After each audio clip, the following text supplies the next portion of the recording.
ये आए हैं कि हमारे परिवारों का क्या होगा। इलेक्शन कमीशन जाए गड्ढे में, चुनाव आयोग जिए या ना जिए, रहे या ना रहे, हमारा परिवार रहना चाहिए। ना तो सोनिया गांधी देश के बारे में सोच रही है, चुनाव आयोग के बारे में सोच रही है, और ना ही लालू प्रसाद जी सोच रहे हैं देश के बारे में। ये सब हमार दुई को बबुआ कैसे ठीक से सेटल हो जाए।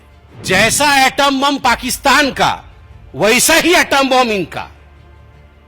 ना एटम बम की धमकी से भारत की लोकतंत्र डरती है पाकिस्तान से, और ना ही भारत का लोकतंत्र डरता है ऐसे ठुस एटम बम से जिसको पकड़ पकड़ के राहुल गांधी घूम रहे हैं। अब ये जो इंडिया अलायंस वाले हैं, ये केवल तेजस्वी यादव का विषय नहीं है, ये पूरा संपूर्ण इंडिया अलायंस वाले, इन इंडिया अलायंस वालों का राहुल गांधी और तेजस्वी यादव ये बड़ा देश का सोच रहे हैं। आपको क्या लगता है ये संवैधानिक संस्थाओं को बचाने के लिए आए हैं? कोई संवैधानिक संस्था को बचाने नहीं आया है, कोई भी भारतवर्ष के लिए नहीं आया हुआ है। ये आए हैं कि हमारे परिवारों का क्या होगा। इलेक्शन कमीशन जाए गड्ढे में, चुनाव आयोग जिए या ना जिए, रहे या ना रहे, हमारा परिवार रहना चाहिए, हमार दुई को बबुआ रहना चाहिए। ये सबका यही है। ना तो सोनिया गांधी देश के बारे में सोच रही है, चुनाव आयोग के बारे में सोच रही है, और ना ही लालू प्रसाद जी सोच रहे हैं देश के बारे में। ये सब हमार दुई को बबुआ कैसे ठीक से सेटल हो जाए, ये कैसे सेटल हो जाए, बस उसी की लड़ाई चल रही है। और ये राहुल गांधी कह रहे थे मैं एटम बॉम्ब फोड़ूंगा, शायद यही था एटम बॉम्ब उनका। ठुस। जैसा एटम बम पाकिस्तान का, वैसा ही एटम बम इनका। ना एटम बम की धमकी से भारत की लोकतंत्र डरती है पाकिस्तान से, और ना ही भारत का लोकतंत्र डरता है ऐसे ठुस एटम बम से जिसको पकड़ पकड़ के राहुल गांधी घूम रहे हैं।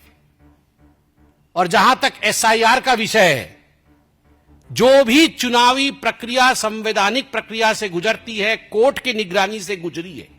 एसआईआर ये प्रिसाइज और नॉन एस्केलेटरी है।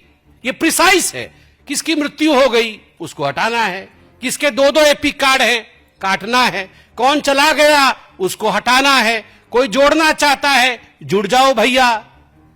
ये प्रिसाइज है और नॉन एस्केलेटरी। लड़ाई झगड़ा नहीं। आपके बीएलए हैं, बूथ लेवल एजेंट, आपको दिक्कत है, बीएलए जाके बीएलओ को कंप्लेंट करे। बीएलओ को कंप्लेंट करने से बीएलओ नाम जोड़ेगा, ये काटेगा। आपके पास डॉक्यूमेंट होने चाहिए। तो ये नॉन एस्केलेटरी है।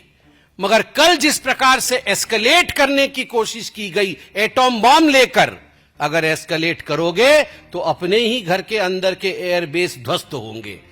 आज एयरबेस ध्वस्त हो गया है। ये तेजस्वी यादव जी जिस एयरबेस से सोच रहे थे कि वो चुनाव की छलांग लगाएंगे, चुनाव का उड़ान भरेंगे, वो ध्वस्त हो गया है अपनी ही करनी के कारण। और एक बात मैं कहना चाहता हूं, मैं सवाल पूछता हूं, इतना तो टीवी में आते हैं आप लोग, इतना इतना सब कह रहे हैं टीवी पे आकर, ये आरजेडी के पास 47,560, मैं कोई कागज देख के नहीं बोल रहा हूं, 47,560 बीएलए है।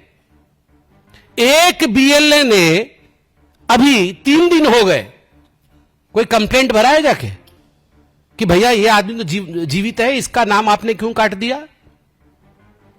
यहां पर आके टीवी में आप हल्ला मचा रहे हैं, मगर एक बीएलए ने कंप्लेंट भरा है। 1 महीने का समय है, 1 महीने का समय है। अगस्त 1 से सितंबर 1 तक 1 महीने के अंदर कोई भी भारतीय जनता पार्टी हो, लगभग 1.5 लाख बीएलए हैं बिहार के अंदर, 1.5 लाख बीएलए, सभी लगभग 12 पॉलिटिकल पार्टीज के 1.5 लाख बीएलए। क्या काम है इन बीएलए का? इन बीएलए को कौन बनाया है? पॉलिटिकल पार्टी बनाई है। इनकी नियुक्ति पॉलिटिकल पार्टी ने किया है। क्या काम है इन बीएलए का? इन बीएलए का काम है, अरे इसका वोट कैसे कट गया, ये वोट तो जुड़ना चाहिए। इन सब विषयों को तथ्यों के साथ बीएलओ, जिसको इलेक्शन कमीशन अपॉइंट करती है, उसके पास लेके जाए, नाम जुड़ा के लाए।